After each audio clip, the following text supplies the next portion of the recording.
Said the word of the Lord came unto Jonah the second time, saying, Arise, go to Nineveh, that great city, and cry, and preach, preach unto it that the preaching that I bid thee. So Jonah arose and went unto Nineveh, according to the word of the Lord. Now Nineveh was an exceedingly great city, a 3 days journey.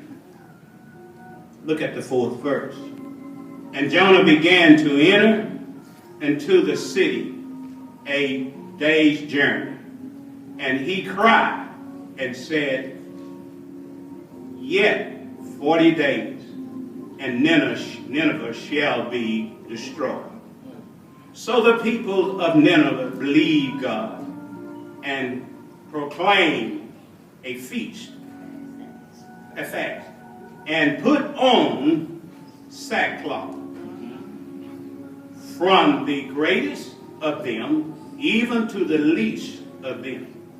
For the word came unto the king of Nineveh, and he arose from his throne, and he laid his robe from him, and covered him with sackcloth, and sat in ashes. Look at your neighbor and say, neighbor, it's time to make a change. It's time to make a change. Remember, when we was young and we was coming up, y'all lived in the city. Some of you don't know about farm work. We had them old duckings on, those brogans, and we had to go to the cotton field with a toe sack. Some people call it burlap nowadays, but we called it croaker sack in those days. And we had to have so many pounds of cotton that day. Have I got a witness? That morning we had to have so many pounds, and then that afternoon they didn't add that to it. You had to have so many that afternoon. But as I got older, I want 100 pounds from you this morning. Then I want 100 pounds from you this evening. But at that time, back when I was little, y'all still too young to know this, there was some buckets with a little handle on it. It was syrup buckets. They didn't have jars, as I recall. They had those little shiny buckets, and it had a lid on it. And they would pour the syrup out, that Brother Rabbit syrup, that sugar cane syrup. Y'all don't know nothing about that. And that black diamond syrup, or whatever else they all was called. They had a name for it. And they had it in that pail. Well, when that pail was empty, Mother would clean it out. And they gave me that. That was my cotton sack. That little pail. That little bucket. People that's older than I am, they had cotton sacks. My sisters that older than I am, they had croaker sacks. I had a syrup bucket called a cotton sack. I would fill it up. Between my mom and dad, I would get up above them and I would fill that little bucket up and I would pour it on the ground in the middle in a pile. And when they would reach that destination, they would put it in their sacks. I would do it. I continued to do it. So Daddy said, you can pull cotton pretty good. They had told us to stay under the trailer in the shade. Back then, they would fix our dinner because you didn't go home.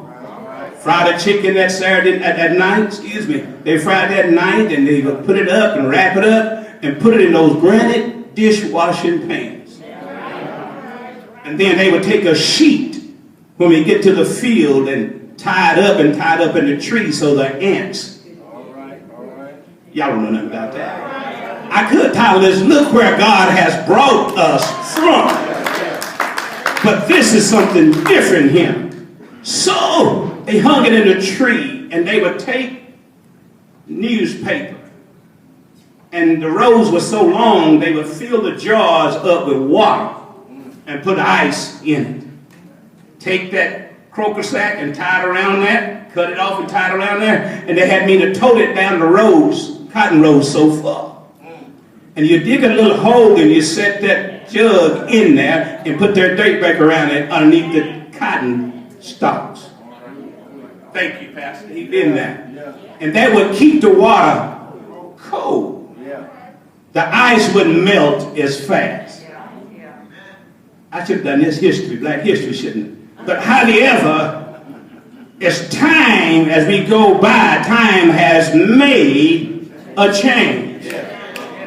We don't have to do that anymore.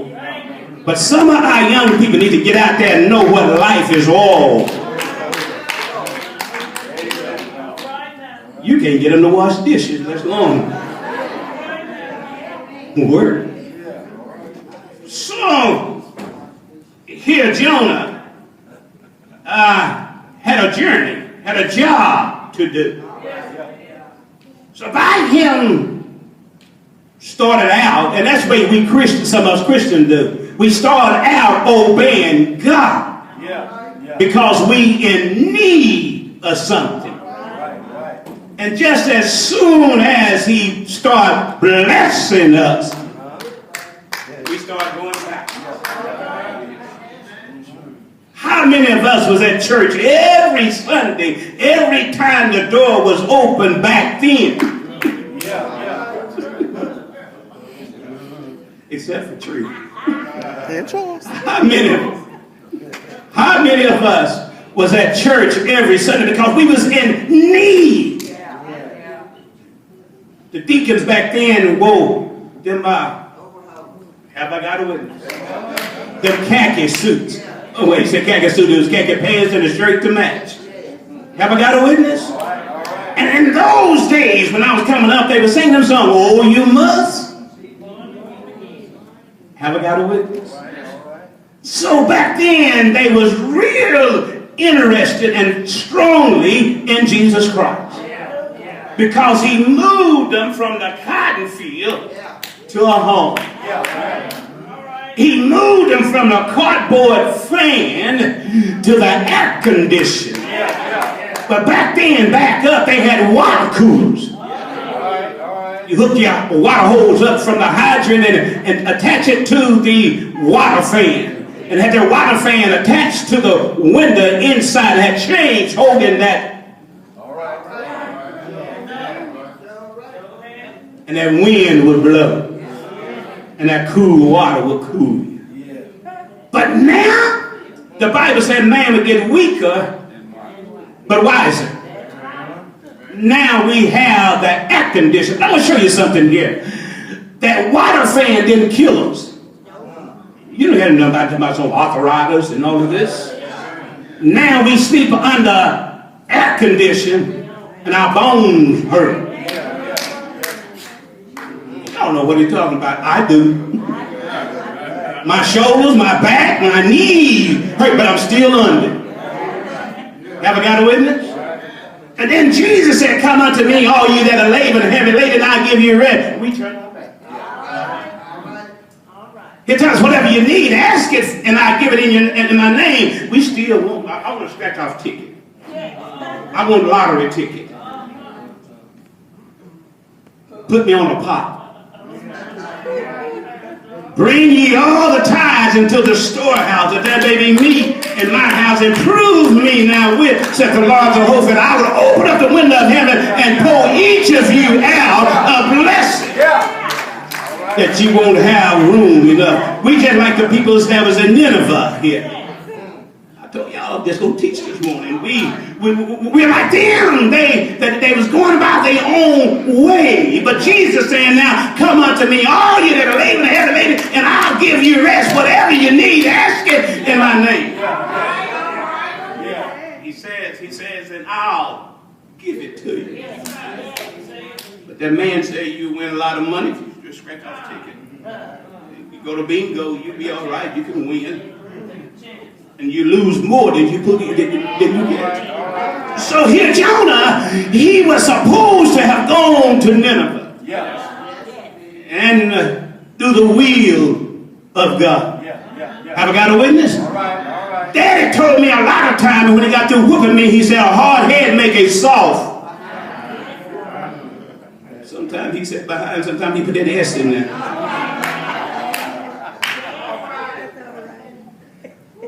So therefore, Jonah was hard-headed here. I'm fixing to go, y'all. Jonah was hard-headed here. Jonah did not listen all the way to God. What do you mean by all the way? I'm going. Hallelujah. Have I got a witness? Okay, Jonah, I done warned you. I done told you which way to go. That's us. If all ye that are labored and heavy and come unto me, and I'll give you. Now, I'm going to try this first. I'm going to try that first. Y'all remember the woman with the issue of blood? She went and spent everything she had. But after a while, she heard about Jesus. Have I got a witness? It's time to make a change. Even that woman, she said, now, I spent all, but I heard a man called Jesus is coming through. I got to see him. Went there and she made her way through the crowd. Y'all get back. You can't hold me back. I need a blessing. I need a miracle from God. How many of us need some blessings from God? And when we go to him in prayer and talk with him strong and mighty and not doubting, you're going to receive it. Oh, she made her way through the crowd. Y'all know the story. And once she touched him, she was healed. Let somebody touch me. So she she was healed. And that's where it is with us. When we find out who Jesus is, we ought to stick right there with him. For he said he stick closer than a brother to us. So now we ought to stick to him like glue. Was that crazy glue? We ought to stick closer to him than that. Because look where he had brought us from. Let me say this. I went to a house one time and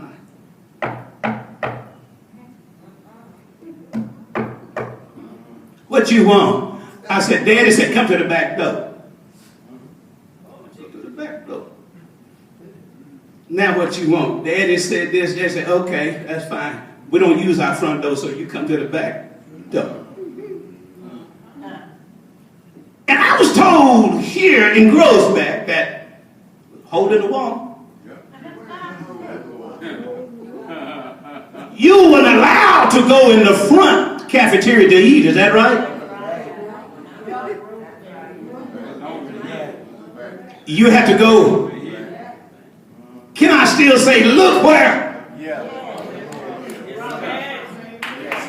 Not only that, you can say now, it has made a change instead of saying time, or you can say time has made a change.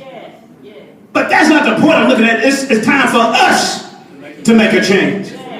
Where your heart was dirty, it needs to be clean. Now it's time to make a change. Jesus is calling every day. You don't know the minute or the hour that he's coming. Jonah, I need you to up to close. I need you to go to Nineveh because those peoples are bad down there.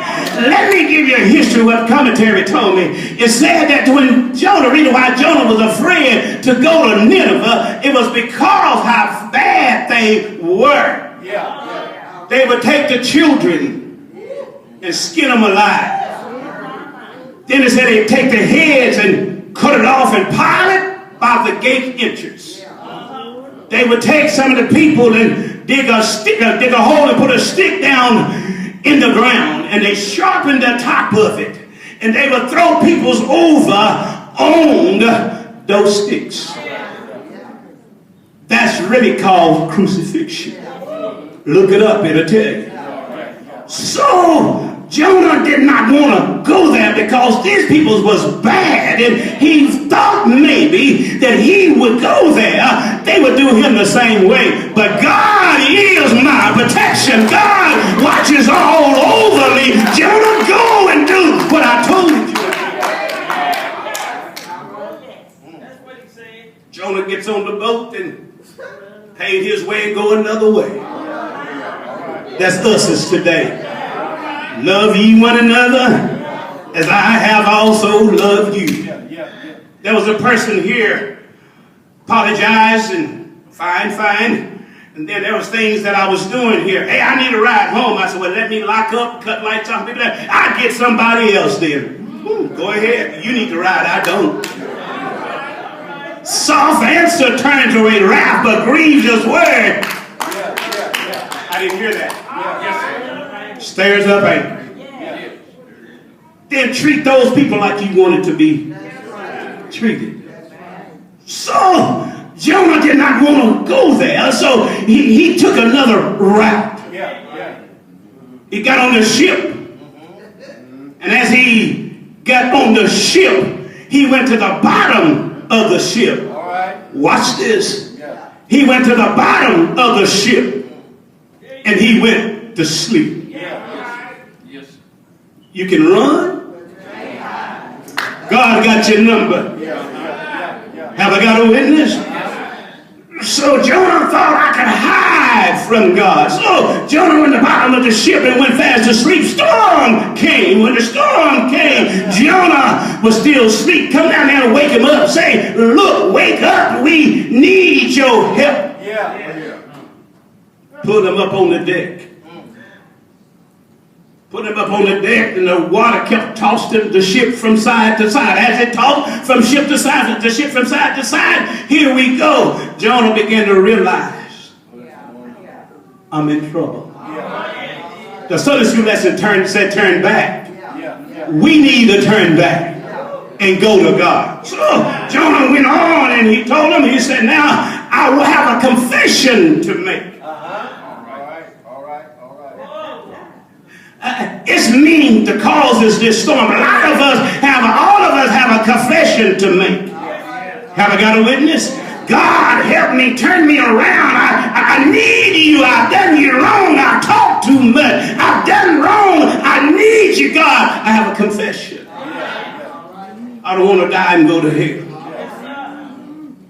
Well, in this lesson, in your home daily reading it at Tuesday, Luke 11th chapter, verse 29 through 32, it talked about the queen. The queen, Sheba, was a powerful woman. Have I got a witness? She decided to come to see and hear what was going on. Solomon was wise. Have I got it? That's in your lesson, Sunday school lesson. Solomon was wise, and Solomon had a lot of experience, but Solomon got his wisdom from God. But Solomon, since you did not ask for, in your prayer, you didn't ask for riches or gold, you asked for wisdom and knowledge to lead your people in the right way. But I'm just going to give you, see what I mean? And we don't scratch off tickets back in days. He said, since you didn't ask for wealth, I'm going to give it to you anyhow. I've learned the more you give. Well, why don't you open your pocketbooks then? So here, Jonah and the queen, she said, I've heard all of this. I got to come and see what's going on. So Luke, the 11th chapter, verse 29 through 32, it talks about the queen came and she was listening that the wise of Jonah, the wisdom of Jonah Solomon had. And so while she was listening to him, she even brought some expensive gift for him. This queen humbled herself to a little man like Solomon. I want each member to give so much money for the pastor. I ain't getting him nothing. Each member gives so much for homecoming. You don't need my money. I need to keep it. The Lord is blessing me. How did son go? Right now. Right now. Oh, right now. What are you saying, preacher? I don't see the money. He woke me up this morning. And he started me out. That's the song, isn't it? The Lord is. Help me, y'all. So therefore, a lot of people people look for money. A lot of people look for treasure. I look for Jesus. Just let me throw this in a little bit. Just quickly. When I die, I want to go see my mama. When I die, I want to go to heaven. I want to see you got to live right before you get there. And then when you get there, you shouldn't want to see your mama, daddy, sister, brother. You ought to want to see Jesus. Mama and daddy didn't die for you. But when I see Jesus, have I got a witness? It didn't say nothing about mom and daddy. But then when you get there and you make it in, that's the main important part. You make it in. And if you look around, if you think you can see mom and daddy, then great for you. But I want to see a man that hung, bled, and died for me, was whipped and beaten and spit on. I want to see him. Watch it, Carter. I want to see him. So while I want to see Jesus. And when I see Jesus, everything is going to be all right. But I have to do something before I get there to see him. Amen. Jonah, I got to close, y'all. Jonah, look at here. There's some work I want you to do. I want you to go on to Nineveh. So I'm going to hurry, y'all. It's almost 12:30. So this queen came and she listened to Solomon. And while she was listening to him, she said she found out that Solomon was a wise man and it helped her along the way.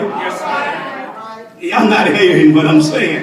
When you think somebody can't tell you nothing, I dare you to sit down and open your ears. The Bible says he that have an ear, let him hear. I dare you to stand back. Baby go to the door and say, Daddy, somebody's out the door. Somebody's at the yard. Have I got a witness? So when you start doing that, somebody can tell you something. Just because you have your degrees and everything, that's great. But listen sometime. Go back. He that have an ear, let him hear. So I'm officially closed now. So after a while, when we got there, and Jonah began to listen, and as he listened, he began to preach. Now, it was 500 miles to Nineveh. Jonah cut across, and as Nineveh was a big city, a large city, but there was other cities around Nineveh. So when Jonah began to reach, he looked, he said, now, look at here, I was down in the belly of a whale. Pastor, it says a fish. He prepared a fish. Yeah, he did. But Matthew 12 and 41, I believe, it says, or 44, it says, so was Jonah in the belly of the whale for 3 days and 3 nights. So shall Jesus be in the hearts of the earth 3 days and 3 nights. Have I got a witness? But he went down in the belly, even in the sea, to the bottom. You can't go no further. There's nowhere else you can go. But he went down, down, down. Have I got a witness? And the seaweeds was wrapping around Jonah's neck. But oh, can't God hear you? Won't God hear you? No matter where you are, God hear you. Jonah prayed, and he started praying, and he kept on praying. God heard his prayer in the bottom of the sea, in the belly of the whale. And then when the belly of the whale, water was all on top of him, God heard the cry. God will hear you every time you pray. No matter where you are, God will hear you. But don't wait till you get in trouble to start praying. So the Bible tells us pray in season and out of season. So we find here that Jonah decided, said, now Lord, you done whipped me enough. Have I got a witness? He said, now I'm fixing to turn around. I'm fixing to make a change. You told me to go to Nineveh. I wouldn't go to Nineveh, but I went to Jasper. But now, Lord, I'm in a hurry to get there. Have I got a witness? Jonah began to flee to Nineveh when that whale speared him out of his mouth. Have I got a witness? Jonah said, now I got to make haste and not waste. Have I got a witness? Jonah began to travel and his journey instead of 3 days. Jonah made it in 1 day. Have I got a witness? Won't God make a way? Change me, oh God, and make me brand new. Fix me, oh God, when I'm not the same. I thank God I'm not what I used to be, but I sure thank God I am what I am today. Have I got a witness? They threw lots upon Jonah. Jonah said, it is me. I confess I didn't do what the Lord told me to do. Is the Lord telling her to repent and be saved? Lord, give me another day. I hadn't got my running out yet. I need to go and visit Sister Sally. We have a dance we got to do. We have some drinks we gonna do. And then there is something else I'm gonna do. But when I get through, y'all miss that. When I get through, I'm gonna make a change. But don't you know, while you're on your way to do wrong, God is still calling. I heard a song saying that when the road is called, I'll be there. Have I got a witness? Have you made a change? I heard Paul said, for God I live, and for God I'm gonna die. Have you made a change? Is your heart right with the Lord? I'm so glad when I made a change. The son said, I'm so glad that Jesus. Y'all don't hear me.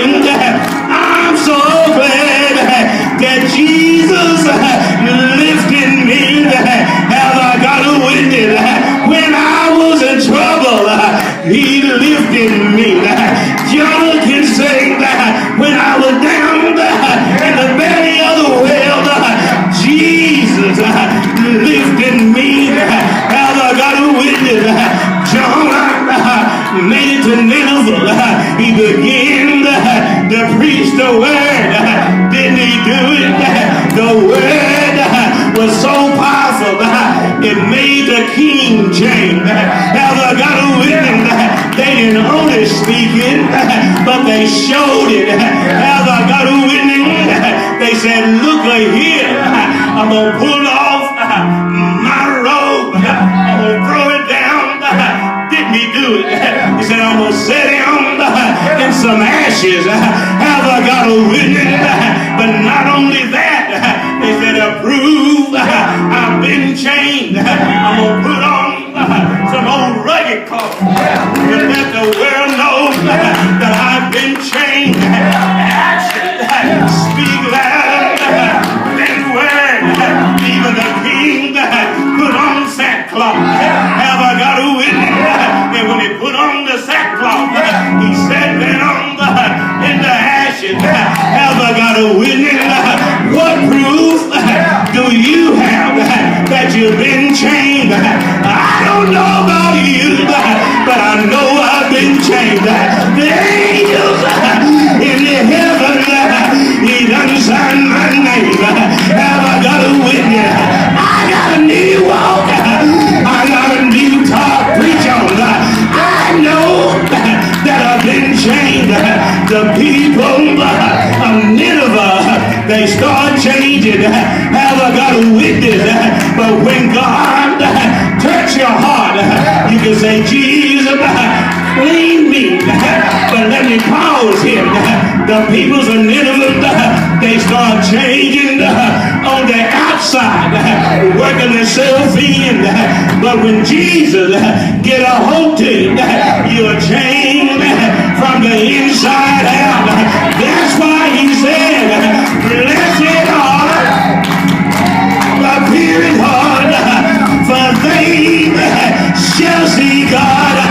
I don't know about you, but I want to see him. But when I see him, I have to make sure my heart has been cleaned. I have to make sure my mind is made up.